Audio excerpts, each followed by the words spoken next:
your marketing is part of the product. And by that, the way that you engage with your market around your product is part of the product. Your product is what you produce, and what you're producing includes your messaging. Yeah. That's how people interpret what they're going through and what they're seeing in front of them.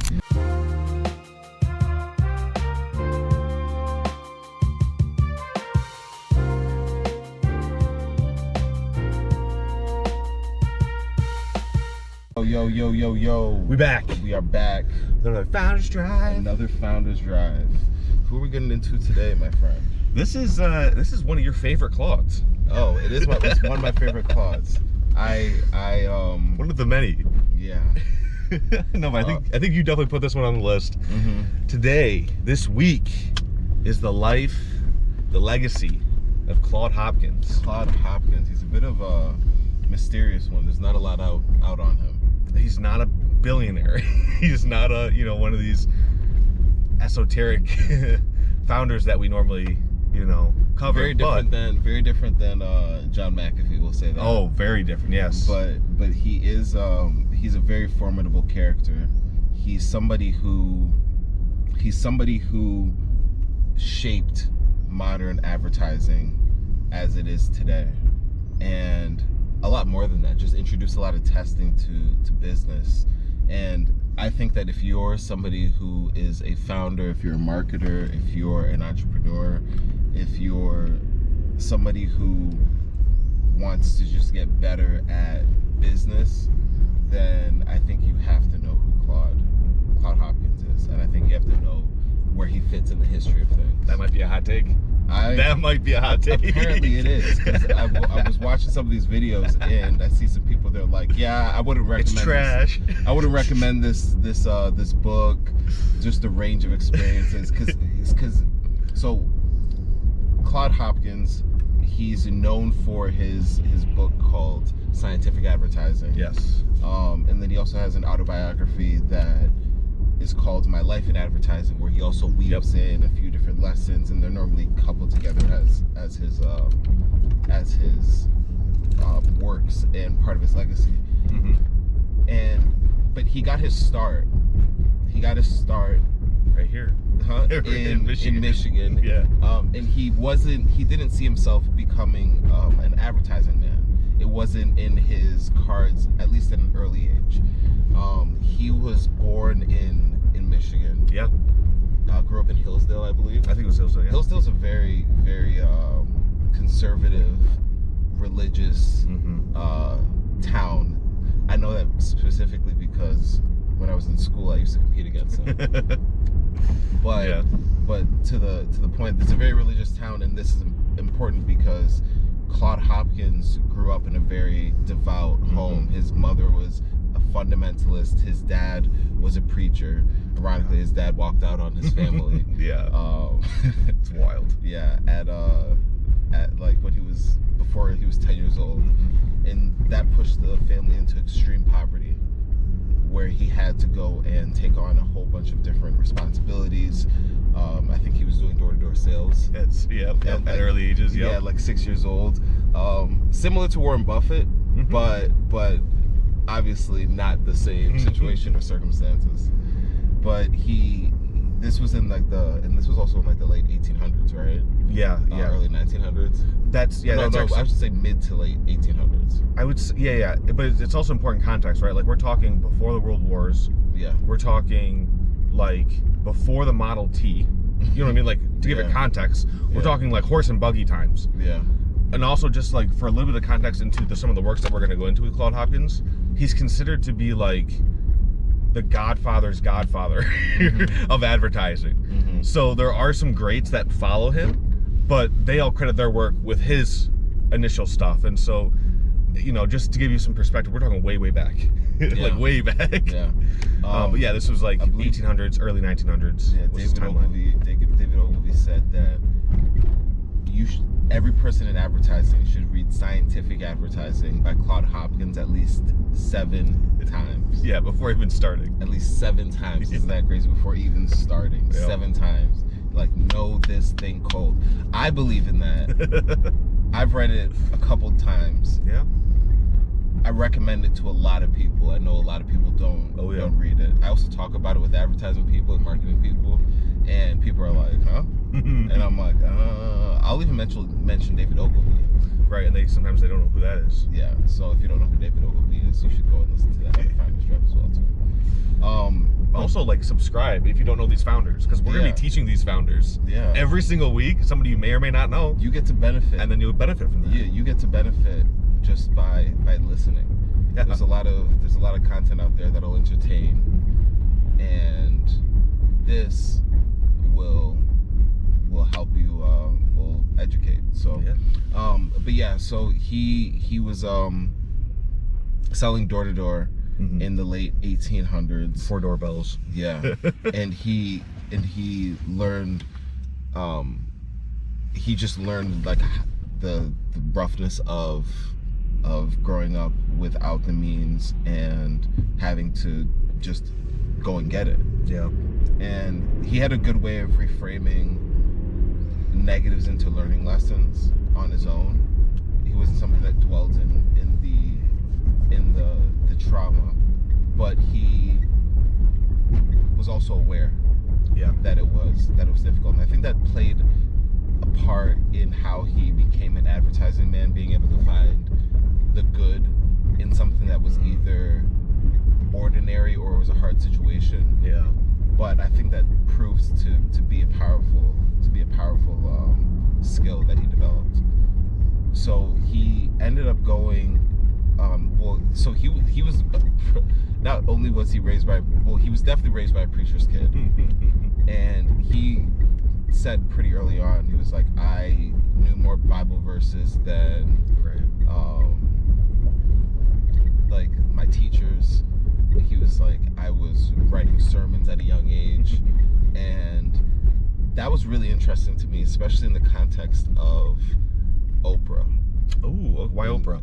Because when we were talking about Oprah, I learned that she was also taught Bible verses at a very young age, and that's what allowed her to move through school, and I believe helped her with her communication at a really early age. Despite what you think about religion, I think there's a thread there where both were put in situations where they were communicating on a platform early and learning language through stories.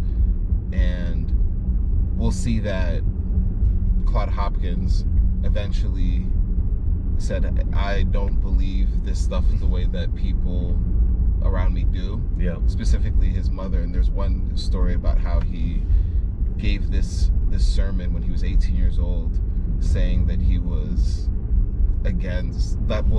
He's just stating his view and his interpretation, and everybody in the audience of about 800 people were aghast, and his mother just didn't look at him the same after that. She was like, yeah, I disown you as a son, you're not my son. Yeah. And he said that she never acknowledged any of his success, even though she lived to see him become successful. Very successful. She just wasn't interested in it. I think it's also a little bit of the time period. I mean, if you think people are closed-minded today, I mean, thinking about before the 1900s, people were very closed-minded. And so it's also one of those things where it's like they're gonna shun any new idea or any new angle that Claude might have, and so that's also, I think, plays into it. I really do think like the sermon part of the religious text reading and understanding almost always feels like you're trying to convince somebody, not overtly or not like with a strong hand, but with the sermon you are kind of being like, hey, look at the story, look at the morals here, look at the lessons, and it's a little bit of like a convincing story. And I think that's also critical to like understanding how do I communicate. It's convincing other people, okay, this is what I'm seeing, these are my insights and stuff like that. I definitely think that played a big part in not only his passion for advertising, but not also his skills in convincing people, because that's, I think, what a lot of the marketing advertising does. Yeah, I mean, one of the things that we'll grow to learn is that marketing, specifically advertising, is salesmanship at scale. And that's a big lesson and a big takeaway. that I really enjoy, because when I look at his work, the interpretation that I learned, which I try to communicate to a lot of people now, is that the clarity around marketing. Marketing is engaging with your market. It is, if a market is made up of buyers and sellers, and if a market is, and if these buyers and sellers are people, then a market is just a group of people that could potentially buy your product. And so when you're engaging with your market, you are marketing.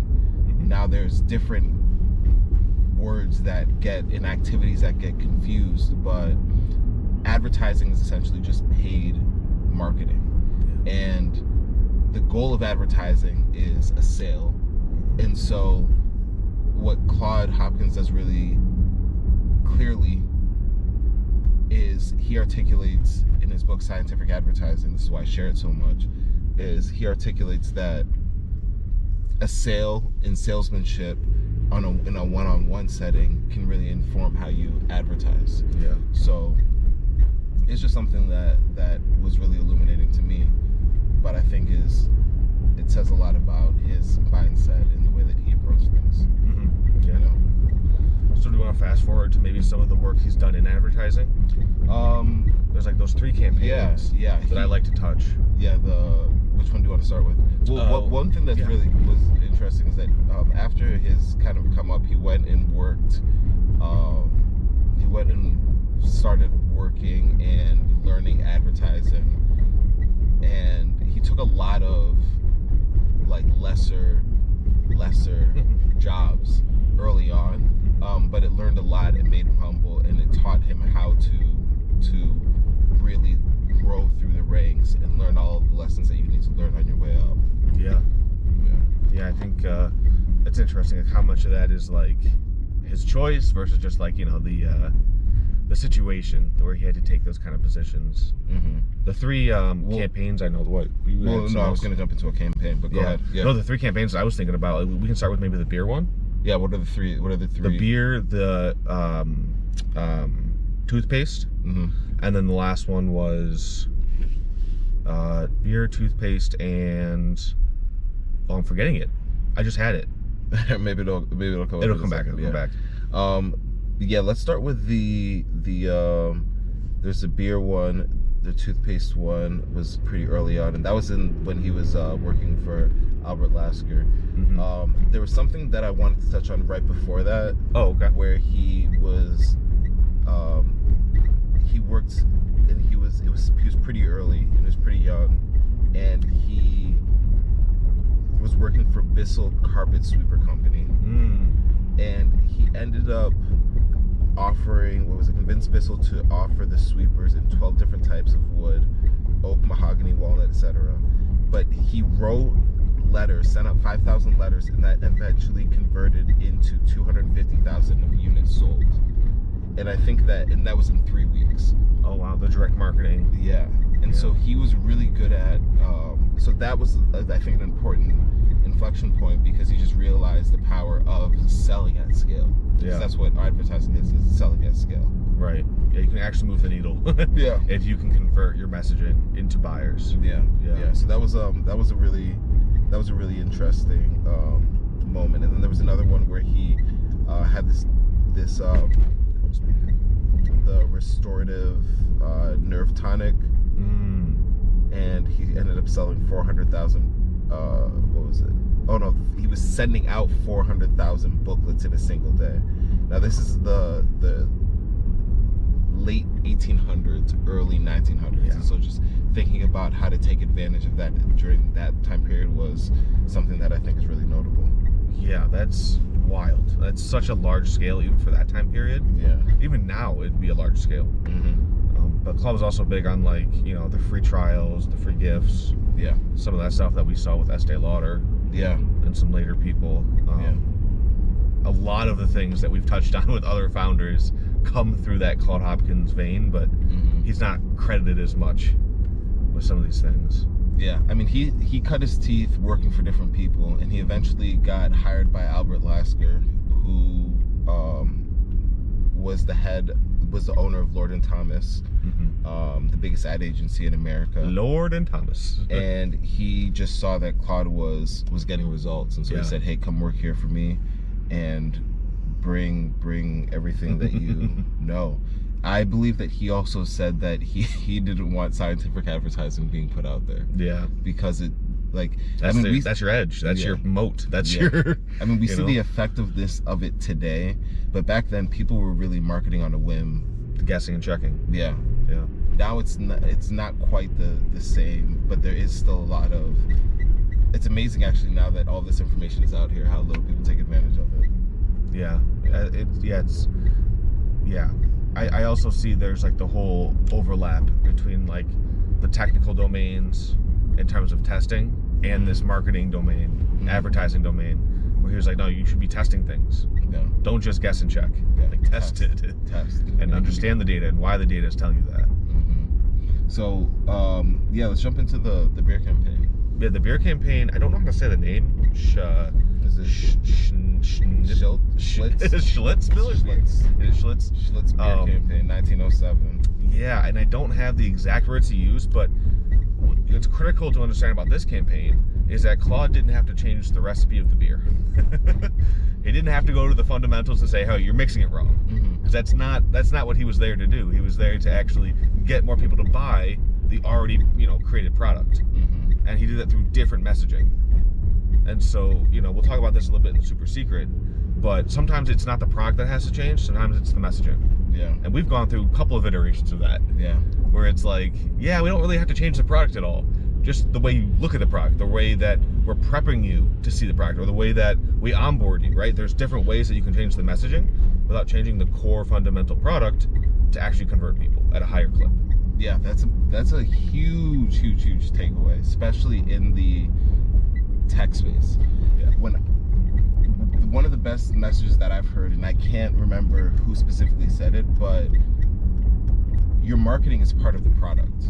And by that, the way that you engage with your market around your product is part of the product. Your product is what you produce, and what you're producing includes your messaging. Yeah. That's how people interpret what they're going through and what they're seeing in front of them. And that's something that I think that's a great campaign to highlight that in effect. What's crazy is it's over 100 years ago. That beer's still beer. Right. But you don't hear that being talked about as much. I mean, you don't hear that being talked about almost at all, especially in the tech space, in the AI space, is because we hear a lot of people talking about the same thing, and that's something that I noticed too, is that a lot of the ways that he resonates and breaks through is finding what everybody's doing and then doing something that'll stand out. Right. So if everybody's talking about beer being pure, which was what people were talking about at the time, he said, okay, everybody's getting drowned out in the noise. Let's talk about, actually what he did, and this is very much like Sam Walton, is he went and toured the actual saw the actual behind the scenes of how they were making the beer. Got as close as possible to the process. And he said, oh wow, why aren't you guys telling anybody about this? And they were like, well, every beer factory is like this. But they're not saying it. But they're not saying it. Yeah. And he said, okay, if we say it and we get out ahead, we're gonna clean up. And that's a big takeaway. This is normally super secret level of game, but we're gonna give a little bit more right now. I was listening to somebody and he said, if 10 people are dominating your market and they're established and they even have the same tools as you, but they're talking about it in a way that doesn't address your market's problem, then you have a huge opportunity to go in there and clean up. Yeah. Because it's technically a different product when you talk about it differently. And that's something that is like, it can go from being something that's static to dynamic. It can go from being something that's dead to alive, just by the way that you're communicating it in the context that you put around the product. And that's not taught. Right. That's not taught in the holistic picture of business. And again, that's a gem. I would go back and play that back multiple times. I think it's critical. I think they do try and teach it, but without the context of something like this, I feel like it goes over everyone's head.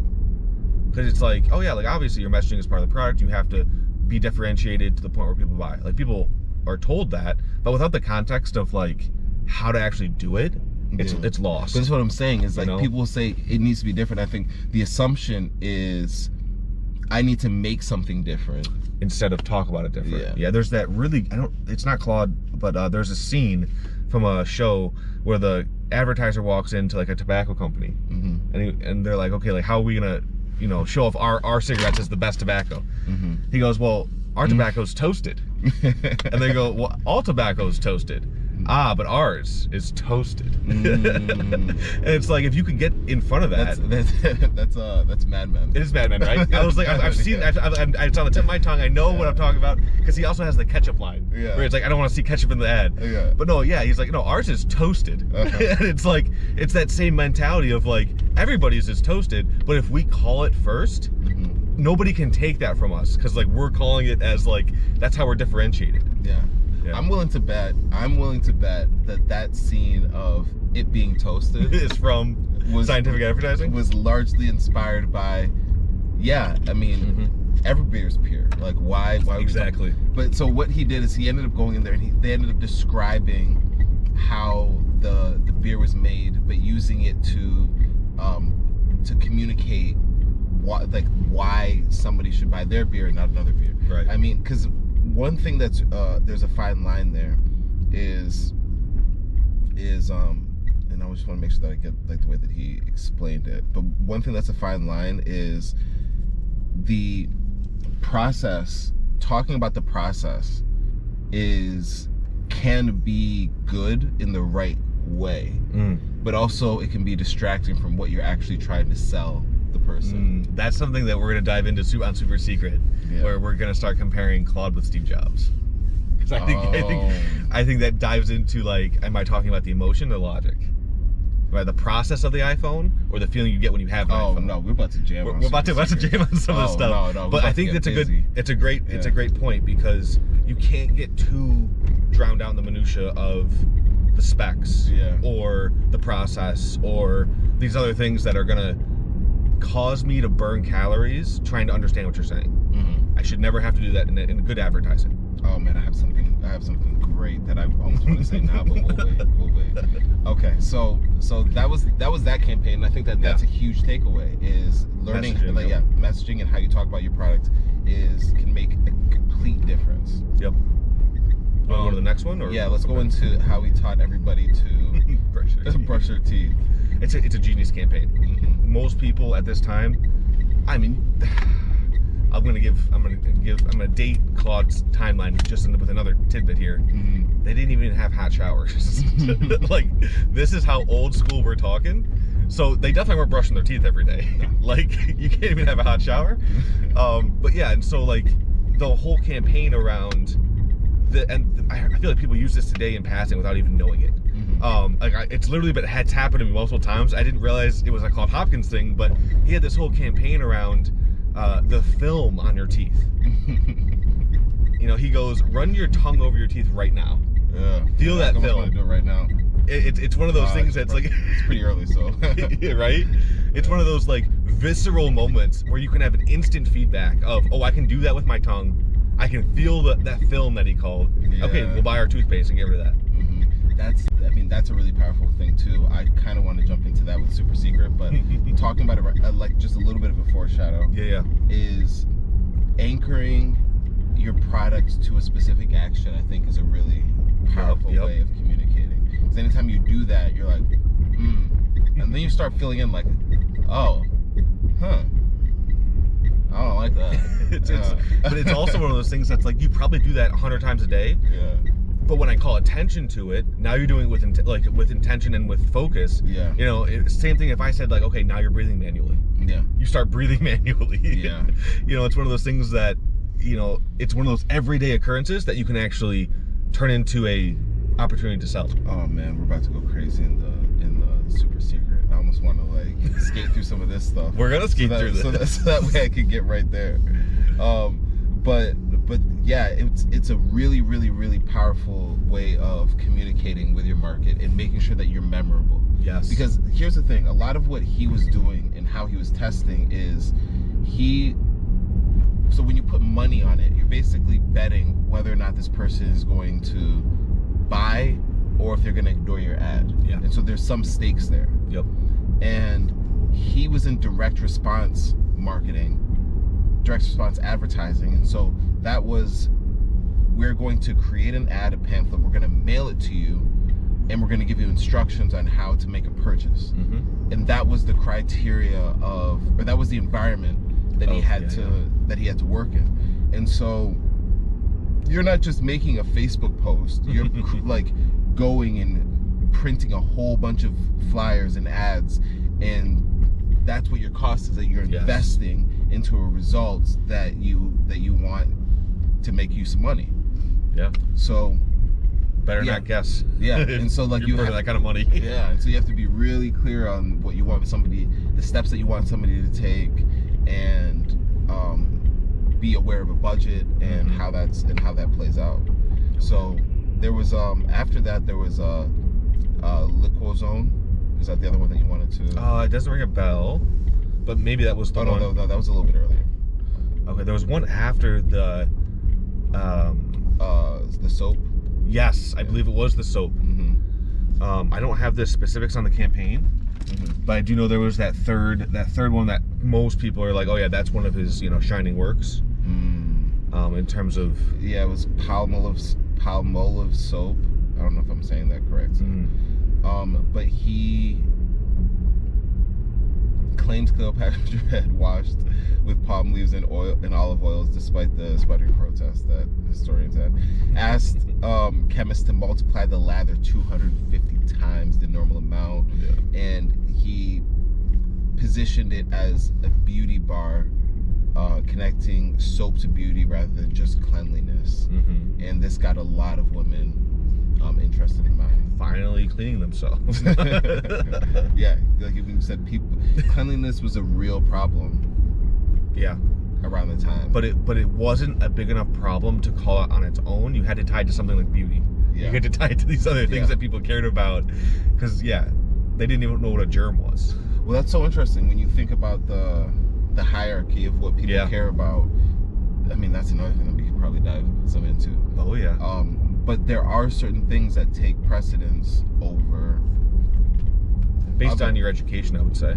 If they knew germs the way that we knew germs, they might be like, all right, maybe I do need to shower every other day. Yeah. Maybe I do need to wash my hands after I go to the bathroom. That's true. I mean, which they did. Yeah, it was a lot more. It was a lot more out there, and I mean, you can see that specifically in the education around everything too. Yes. But do you think that on germs alone, you would be able to motivate people?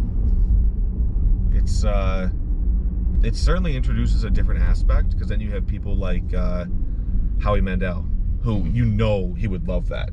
Germaphobe, he would love a product that's like, oh yeah, it kills 100% of germs instead of 99.9. But yeah, it's a different mindset, definitely, because I think more people are attracted to the beauty aspects of a sale than they are the cleanliness. I mean, unless you're selling like toilet paper or something. But specifically for soap, it's probably the beauty aspect is probably the smarter one. Yeah. There was also this campaign around the Quaker Puffed Wheat. Oh, actually, that might have been the third one I was referencing. Okay. Because that one I think is the puffed rice, right? I believe so. Yeah. Yeah. Quaker Oats. They had the same mascot forever. Yeah, he's been effective in a lot of these places. Goodyear tires. Goodyear, yeah. So turn Goodyear into a household name. Find the specific story. And the thing that around that was finding the specific story nobody else is telling and tell it first. Yeah. And again, that's a big thing, is what are you introducing to your market? Yeah. And that's another thing that's really worth examining. What's that? Is what's actually valuable. A story's valuable. You can change someone's perspective through a story. And if you tell somebody that story to highlight a product, that can be really, really powerful, because it gives people an anchor of what's possible and what's not possible. A lot of times people aren't taking products because they don't understand or they don't believe that the outcome that they're seeing is possible. It's possible, yeah. And so teaching through stories and examples and testimonials can go a long way to assuring somebody like, oh, this is something that I hadn't considered before. Yeah. And it might be worth exploring. I think that's also a big reason why we see like UGC campaigns really killing it right now. Because it gives you all of what you just said. Oh man, you can put too much game right now. I don't know about that. But yeah, like that is a big reason why social media is a great advertising medium, a great marketing medium that is still underutilized. I mean, for as much content as there is out there on this stuff, not enough. It's not being taken advantage of as much. You know, I go back sometimes and I think about Gary Vee. Yeah. Who I think is very much he's like a modern day Claude Hopkins, I would say. You think so? I think so. Interesting. What's so interesting to me was that Claude Hopkins talked a lot about communicating in a very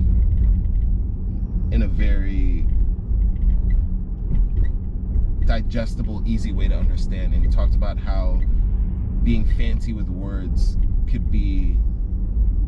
hurt your overall campaigns, because most people don't talk at a high level, or like I would say collegiate level, not even like a high level. Yeah. And aren't very intellectual with the way that they talk. And so in book heavy and college heavy in the way that they talk, he's a very much of the man of the people. Like, I'm talking straight to a person, and those are the people that make up a lot of the buyers, not the people that are purchasing luxury items. So when I think of somebody like Gary Vee, that's one aspect of it. It's very like casual in his communications and direct, and like, hey, I'm just gonna tell you what's real and what I'm seeing. Yeah. The other thing though is Gary Vee is very, very big on testing with social media content, and I am shocked at how many people can't comprehend that whole methodology. Maybe that's something that we can pin this public episode in, which is testing and testing frameworks. Yeah. Because there is a big overlap between the startup space, the technology space, and advertising space now. Yeah. In terms of testing. But I would say that even the stuff with the software space is from the marketing space and the Claude Hopkins space. The A/B testing and that stuff is a form of marketing. But we could peel that back. But let's dive into that as like I think a good button for this Claude, episode. Yeah. So just on the Gary Vee aspect is, so like the whole idea is that you, again, this is another thing that you should clip, is that the thing that he promotes a lot is using social media to test. So he always contrasts this with the ad men of the 1950s and 60s, the Mad Men, the whole David Ogilvy era, where they would go and do their focus group tests, and they would spend a lot of money to figure out what was going on. And, or best guess, or best guess. Yeah, it's like, oh, this is what we think is going on. Yeah, and then they would push it out. And they would get their feet, and then they would sell. And if it went well, that's great. If it went wrong, they were like, oh, maybe next time. Maybe next time. Right. That's how everybody in the 50s talked. That's right. But maybe next time. But that's an old way of advertising. The smart people would test while doing that. Those were the Ogilvies that were saying, okay, I learned from Claude Hopkins. Before we go and run a mass campaign, I might go and test it with a few focus groups, or in smaller markets, and then we'll do something bigger and more national. But they're still spending a lot of money to do this, and a lot of that was the limitations of the mediums at the time. Right. The media, I should say. Now that we have social media and we get data back every time we post something, you can test on social media rapidly. Exactly. Yeah. So you post something and you're like, oh, that went well, that didn't go well, that went well, that didn't go well. Oh, I have some numbers around here. This is how I'm measuring that. It's easier said than done. You still have to know what the numbers mean and what they represent, how they translate. but it's still something that is underutilized. It's testing through social media. Yeah. And then when you post something and it goes crazy, then you say, okay, now I might go and expand this concept and turn it into a longer video. Or I might put money behind this. Double down on it. And double down on it. So those are areas where I would see somebody like Claude Hopkins in today's day and age. That's how I would see him approaching marketing and advertising. I think he'd be like, oh, we have to do this through mail before. Now I can just post a video and get the feedback right now and adjust. Yeah, the feedback time for mail is what, more than a week? Yeah. So yeah, the amount of feedback you get today is crazy. Yeah, and it's almost real time. It's crazy.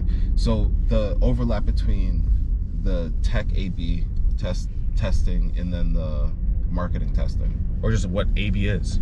Yeah, you know, like we talk a lot about like what we consider testing, and like you brought up a little bit with like the Ogilvy.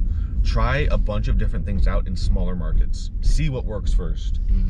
You know, run them head to head in 2 different markets, or hopefully the same market. You know, a good experiment keeps everything else equal and changes one variable, hopefully.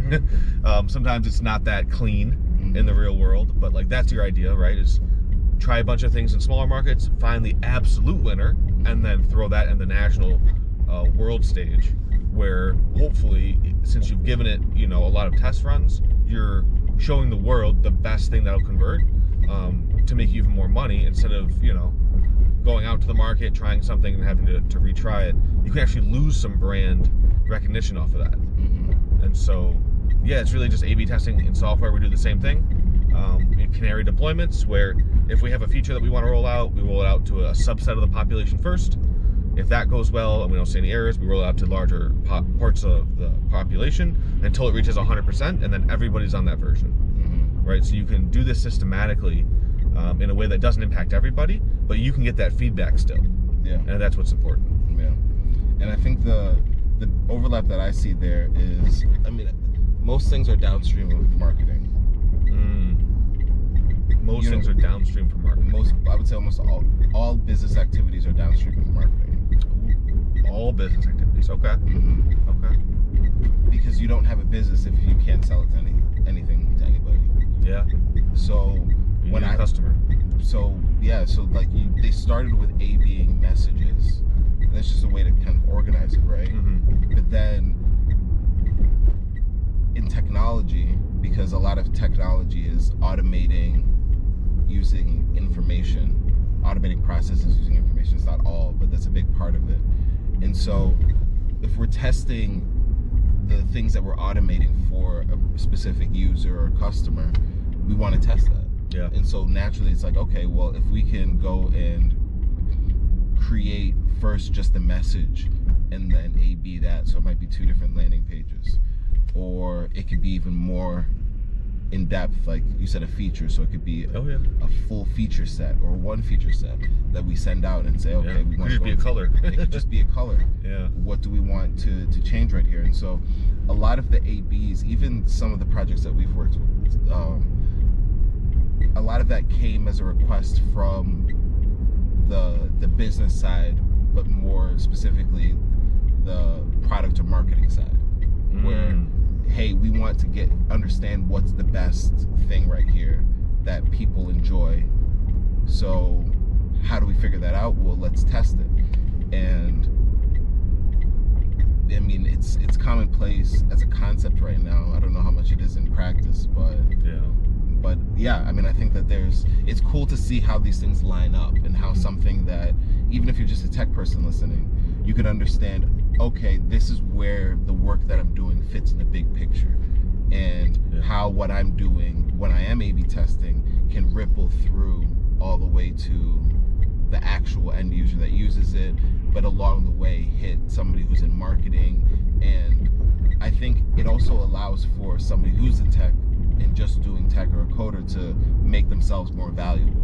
Because if you understand the context, you naturally move a little bit differently. You naturally do things differently, because you know where you can have a bigger effect downstream, and things can start getting connected to you. So that's interesting. I think for me, it's really just like how commonplace it is today shows the legacy of Claude Hopkins in terms of being the godfather of godfathers of scientific advertising. I mean, it's something that it's just so commonplace today that you really see.